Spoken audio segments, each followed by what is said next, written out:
Now, if you had to guess, what would you think is the most popular iPhone by sales in Apple's lineup? Is it the regular iPhone? Is it the Pro model? Is it the bigger? Is it the smaller? I gotta tell you, my prediction before I saw this recent report that just came out was way off. I would have assumed that it was one of the Pro models that was the best seller this year. And I guess that was kind of like my gut reaction, a very surface level exploration of it, right? I didn't spend too much time thinking about, well, how's the economy been and stuff like that.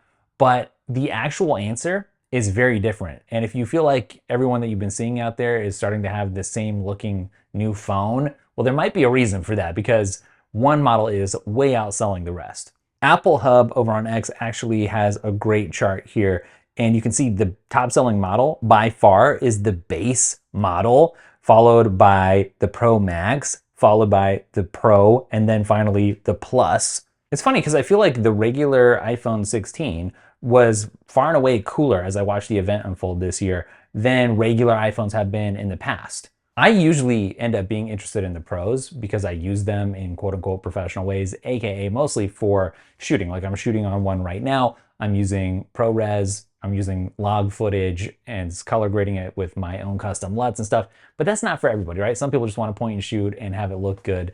And it does, honestly, it looks pretty good. Even if you're just shooting for social media, for marketing for small business, whatever, for photos, whatever. A lot of people out there just don't need or want to spend money on the Pros.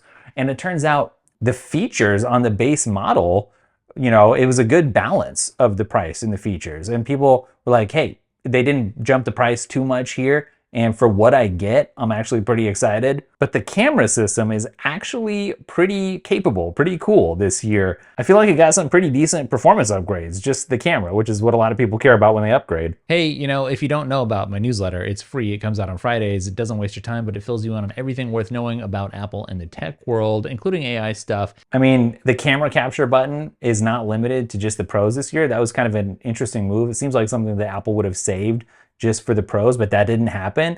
I think a lot of people saw value in that. Even though, to be very honest, I got the 16 Pro right here. I don't actually use it for the advanced features all that much. I'm not really sliding it around to zoom and stuff.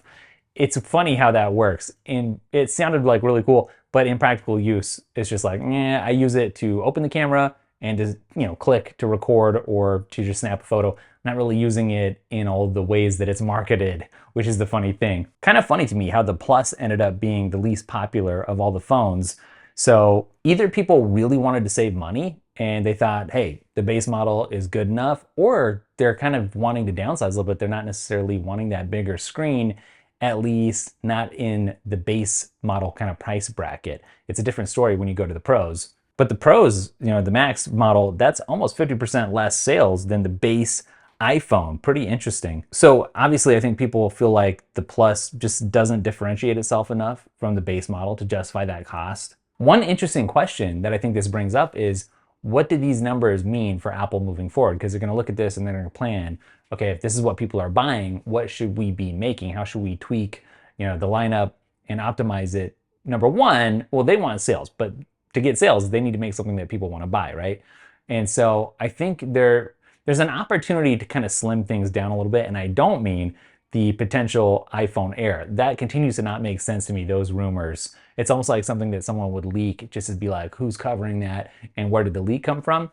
I could be wrong, but I think people want more battery life, more than they would want a thinner chassis again. So let me know which one you ended up getting if you did, or which one you're thinking about, or which one you would get if you were in the market right now, because everyone's on different schedules. It's funny to see where you fit in, right? Because I got the 16 Pro here in hand. That's what I would pick, not the Pro Max. The model that I got is a little less popular. Actually, it kind of makes you think like, second guess a little bit. Did I pick the right thing? Actually, I'm very confident in my decision. I made a whole video on Daily Tech 1, the main channel, about why I ditched the Pro Max and went with the regular Pro. So no, I mean, I'm happy with that decision, but what do you think this means in terms of promotion? A lot of people are like, I have to have promotion, 120 hertz or nothing, deal breaker otherwise. Apparently not, but let me know your thoughts. If you're watching this video and you haven't pre-ordered my course, AI and I, which helps you understand the opportunities and the threats that AI brings to the future and maybe to your job, then you need to pre-order it while it's still on sale. It's linked up down below.